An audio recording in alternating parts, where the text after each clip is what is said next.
मंगल आशीर्वाद परम पूज्य आचार्य श्री 108 श्रुत सागर जी महाराज एवं परम पूज्य आचार्य श्री 108 प्रमुख सागर जी महाराज। प्रेरणा स्त्रोत परम पूज्य मुनिश्री 108 प्रणम्य सागर जी महाराज एवं परम पूज्य पाठशाला प्रणेता मुनिश्री 108 अनुमान सागर जी महाराज। प्रायोजक ज्ञान दानम गुरुकुल। नमन करता नानाजी स्वर्गीय श्री उमाशंकर जैन गाजियाबाद वाले।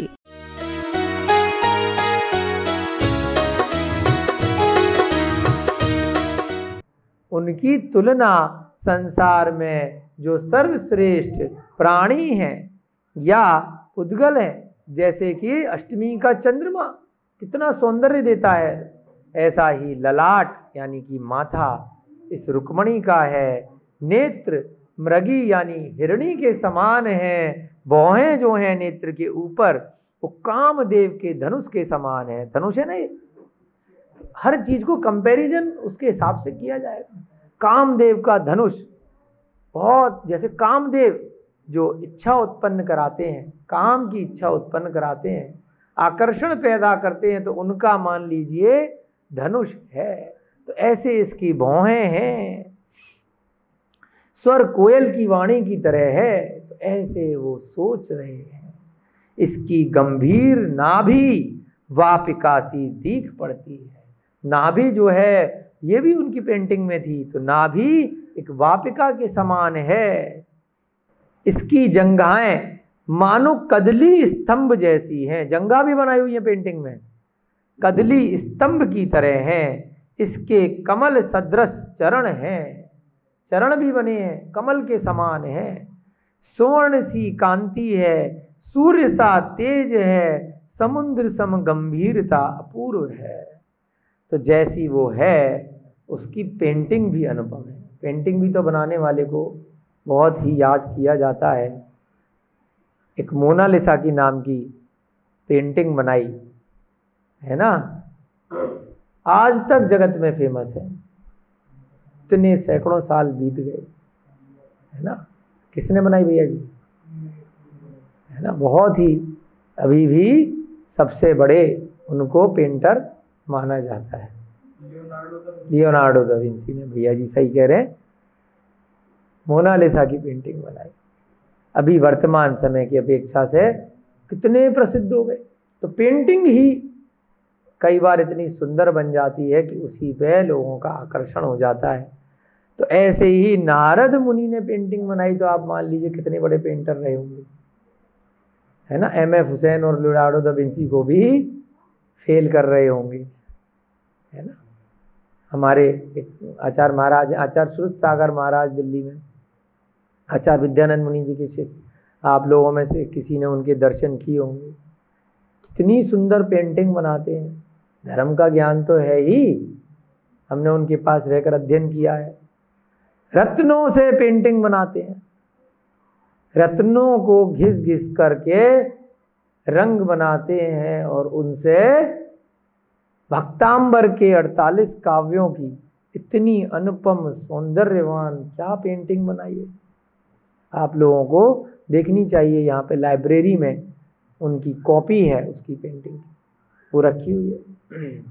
तो अभी भी इस काल में भी ऐसे आचार्य महाराज, ऐसे गुरु हैं जो धर्म के साथ साथ, ये भी एक ध्यान होता है ना। आचार्यों ने पेंटिंग बनाई है, हस्तलिखित ग्रंथ लिखे हैं, तो उसमें भी उनके विचार चल रहे हैं, उनका स्वाध्याय चल रहा है, ध्यान चल रहा है कि 48 काव्यों में जैसी बातें कही गई हैं वैसा ही पेंटिंग के माध्यम से दर्शाया जाए।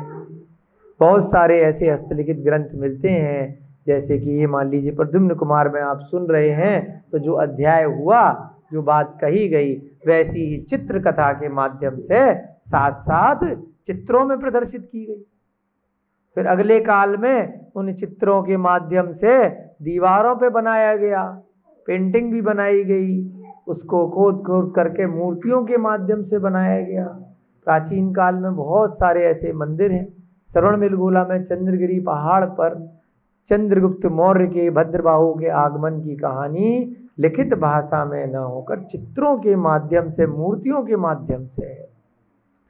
इंडोनेशिया में बोरोबुदुर नाम का एक मंदिर है, वहाँ हमें खोज करने के लिए जाने का अवसर प्राप्त हुआ। पूरा समूह शरणनुमा इतना विशाल मंदिर है बोरोबुदूर, तो सारे चित्रों के माध्यम से कहानियां ही कहानियां हैं। जो पत्थर पे अंकित मूर्तियों के माध्यम से चित्र हैं, उनको शिलालेख कहते हैं कि कभी सैकड़ों हजारों वर्ष बाद अगर लेखन कला किसी के समझ में नहीं आई तो कोई ज्ञानी जीव आएगा, इन चित्रों को, इन मूर्तियों को, इनका भेद बताएगा। हड़प्पा मोहनजोदड़ो के नाम भी सुने होंगे, सिक्के पे अलग अलग कहानियां हैं, तो उनकी खोजबीन की जाती है, रिसर्च की जाती है। तो इसी प्रकार से चित्र बनाया नारद मुनि ने और उस पर श्री कृष्ण जी मोहित हो गए। जंघाओं की तुलना कर रहे हैं, कांति की तुलना कर रहे हैं, चरण की तुलना कर रहे हैं, उसके तेज की तुलना कर रहे हैं, समुद्र से तुलना कर रहे हैं कि कितनी गंभीर ये दिखती है। यह है भला कौन, इसका चित्र नारद मुनि ने कैसे अंकित किया। वस्तुतः यह कामदेव की पत्नी है अथवा इंद्राणी है। भाई इस मनुष्य लोक पे तो ऐसी नहीं मिल सकती, या तो साक्षात ये स्वर्ग की इंद्राणी होगी या किसी कामदेव की पत्नी होगी। चंद्रकांता है या सरस्वती की प्रत्यक्ष मूर्ति है ना। सरस्वती जो देवी हैं उनकी मूर्ति तो नहीं है, चंद्रकांता देवी की मूर्ति तो नहीं है, या प्रतिबिंब तो नहीं बनाया है। यक्षिणी है अथवा किन्नरी, यक्ष यक्षिणी होते हैं ना भगवान के, धर्णेन्द्र, पद्मावती है ना, कुष्मांडिनी, बहुत सारे नाम आपने सुने होंगे सभी तीर्थंकरों के, यक्ष यक्षिणी होते हैं। वो भी अनुपम सौंदर्यवान होती हैं, देवियां हैं, कैसा भी रूप बना सकती हैं, और जो रूप उनको मिलता है वो भी बहुत सुंदर होती हैं। तो है कौन, श्री कृष्ण जी के मन में ऐसे अनेक संकल्प विकल्प उठने लगे। अभी मन ही मन में सोच रहे हैं और नारद मुनि देख रहे हैं कि सोचो बेटा सोचो, है ना, देखते रहो और सोचते रहो। फोटो को देखे जा रहे हैं और संकल्प विकल्प विचार आ रहे हैं। तत्पश्चात उन्होंने नारद मुनि से जिज्ञासा के समाधान का निश्चय किया। अब बहुत मन में आ गया, इनसे डायरेक्टली पूछ ही लेते हैं कि भैया है कौन जिसकी फोटो लेके आए हो, जिसका चित्र लेके आए हो। श्री कृष्ण जी ने नम्रता पूर्वक प्रश्न किया। नम्रता से ही पूछेंगे, कहीं फिर से बुरा ना लग जाए भाई। हे मुनिराज, यह किसका चित्रपट है, इसे आपने कहाँ अंकित किया, कृपा करके सविस्तार परिचय दीजिए। किसकी फोटो है, सब चीज पूरा ढंग से बताइए। ऐसे पहेलियां मत बुझाइए कि लाके रख दिया और बता ही नहीं रहे कि कौन है। इस अनंग सुंदरी का मात्र चित्र देखकर ही मेरा चित्त चंचल हो रहा है। जो काम करना चाहते थे नारद मुनि कर लिया। उधर उसको सेट करे आए रुक्मणी को और उसकी बुआ को, इधर प्लानिंग करी। उनको पता था ना कि श्री कृष्ण जी को खाली बातों से सेट करेंगे तो नहीं होने वाले। भाई मित्र के बारे में थोड़ा बहुत तो जानकारी होती है कि उनका स्वभाव कैसा है, क्या है, आपको भी होती है ना, आपके आसपास है जो भी लोग। तो अब श्री कृष्ण जी कह रहे हैं कि चित्र देखते ही मेरा चित्त यानी मेरा मन चंचल हो रहा है। मैं इसकी मोहिनी मूर्ति पर मंत्र मुग्ध हो रहा हूँ। ये मोहिनी है, मोहित कर देने वाली है। इसकी जो अनुपम सौंदर्य है उससे मैं मंत्र मुग्ध हुए जा रहा हूँ। श्री कृष्ण जी की ऐसी विह्वल अवस्था देखकर नारद जी को जो प्रसन्नता हुई वह वर्णनातीत है, यानी कि वर्णन करने के योग्य नहीं है। श्री कृष्ण जी की ऐसी विह्वल अवस्था यानी कि इतने चंचल, ऐसे चित्त चंचल होने वाली ऐसी अवस्था देखकर नारद मुनि परेशान नहीं हो रहे कि अरे बेटा क्या हो गया, वो तो बहुत खुश हो रहे हैं। उनकी ऐसी प्रसन्नता हुई कि जो वर्णन करने के योग्य नहीं है, जिसका वर्णन नहीं किया जा सकता। उन्होंने कहा, उन्होंने माने अब नारद मुनि ने उनके प्रश्न का उत्तर दिया, हे राजन, वृथा संतप्त मत हो, यानी कि बेकार में दुखी मत हो, संतप्ति को प्राप्त मत करो, बेकार में, वृथा में। यह किसी देवांगना या गंधर्व कन्या का चित्र नहीं है। भाई देवांगना नहीं है, क्यों बोल दिया कि देवांगना होगी तो तुम मनुष्य रह के कैसे लेके आ सकते हो। ना ही किसी गंधर्व कन्या है, यानी कि ना कोई यक्षिणी है, वो भी देवी है, ना सरस्वती है। चिंता मत करो, ये चित्र ऐसी किसी देवांगना का नहीं है, क्योंकि देवों के पास तो इतनी रिद्धियां होती हैं, अगर उनकी स्त्री को उठाने का सोचोगे, देवी को, तो वही निपटा दिया जाओगे। आप मनुष्य भव में हो, भले ही नारायण हो, परंतु देवों से टक्कर मत लेना, है ना। मैं सविस्तार वर्णन कर रहा हूं, कृपया ध्यान पूर्वक सुनो। भाई कौन है मैं बताता हूं तुमको, शांति से सुनो, चित्त को निर्मल करके। आप लोग भी सुनो, जो श्री कृष्ण जी को नारद मुनि सुना रहे हैं। इसी भरत क्षेत्र में कुंडनपुर नाम का एक प्रसिद्ध नगर है, जहां आप रहते हैं वहीं भरत क्षेत्र में ही है, कोई दिक्कत की बात नहीं है। कौन सा नगर है? कुंडनपुर, जहां के राजा भीष्म बड़े प्रतापी एवं धर्मानुरागी हैं। उनकी रानी का नाम श्रीमती है। क्या है रानी का नाम? श्रीमती। श्रीमती के नाम से आदिनाथ भगवान की भी पूर्व भव की रानी थी। एक बार जब उन्होंने आहार दिया था और वो श्रीमती का जीव धीरे धीरे करके राजा श्रेयांश बन गया, तो वो श्रीमती अलग है और ये श्रीमती अलग है।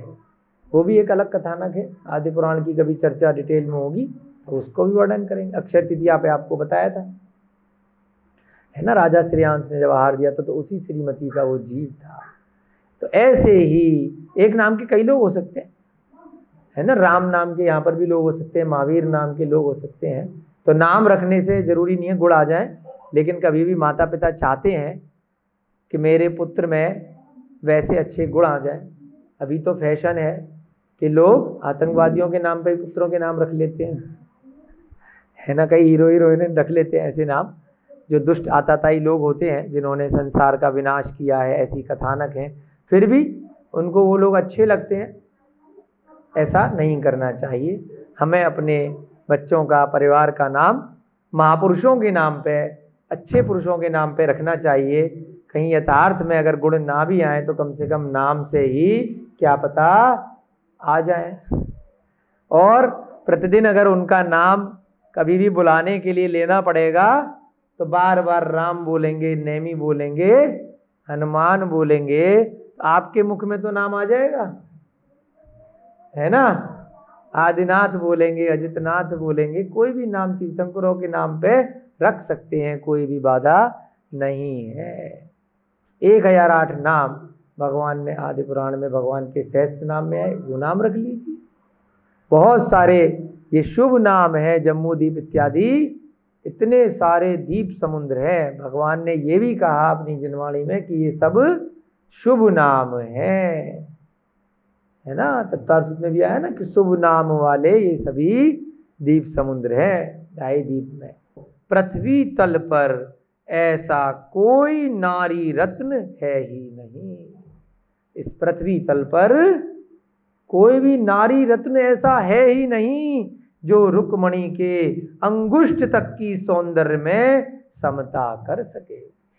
पहले सत्यभामा के अंगूठे के बराबर कोई नहीं मिल रही थी,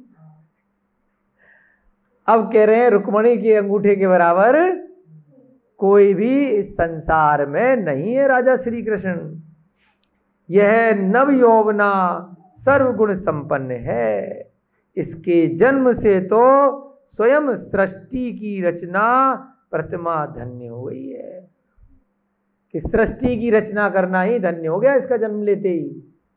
इतना सौंदर्य इस पूरी धरा पर, इतना नव यौवन कहीं पर भी नहीं है हे महाराज।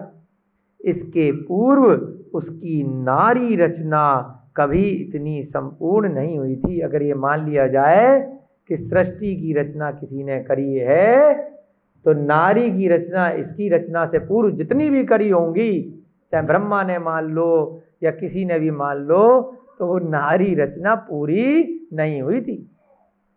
इसको बनाने के बाद उस सृष्टि के कर्ता की जो रानी रचना है वो पूरी हुई है, ऐसा मान लो। इतनी सुंदर है।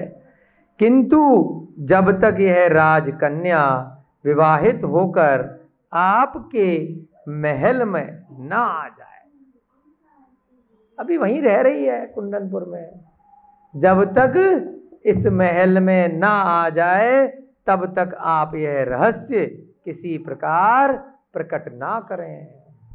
हम और आप बैठकर कुछ प्लानिंग करेंगे, कुछ युक्ति करेंगे, जिससे कि यहाँ लेके आएंगे, परंतु ये रहस्य की बात आप नारायण जी रहस्य ही रखना, क्योंकि कुछ दिक्कत है ना।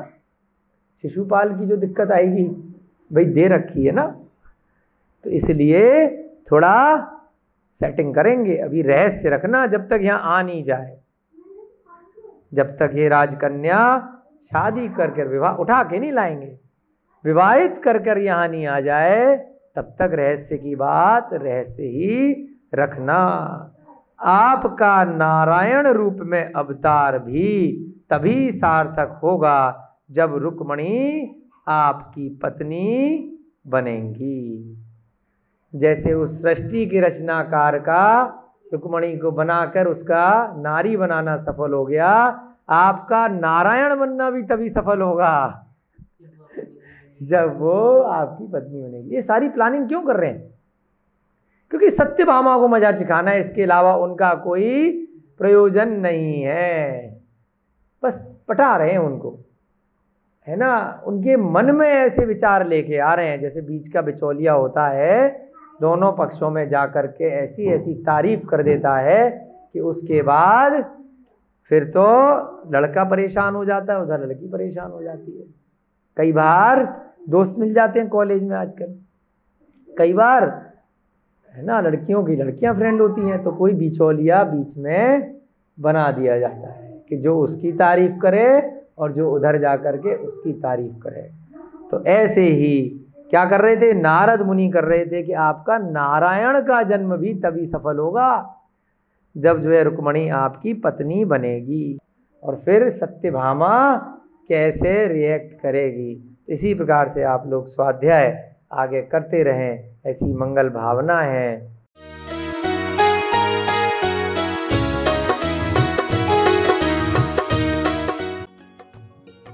मंगल आशीर्वाद परम पूज्य आचार्य श्री 108 श्रुत सागर जी महाराज एवं परम पूज्य आचार्य श्री 108 प्रमुख सागर जी महाराज। प्रेरणा स्त्रोत परम पूज्य मुनिश्री 108 प्रणम्य सागर जी महाराज एवं परम पूज्य पाठशाला प्रणेता मुनिश्री 108 हनुमान सागर जी महाराज। प्रायोजक ज्ञान दानम गुरुकुल। नमन करता नानाजी स्वर्गीय श्री उमाशंकर जैन गाजियाबाद वाले।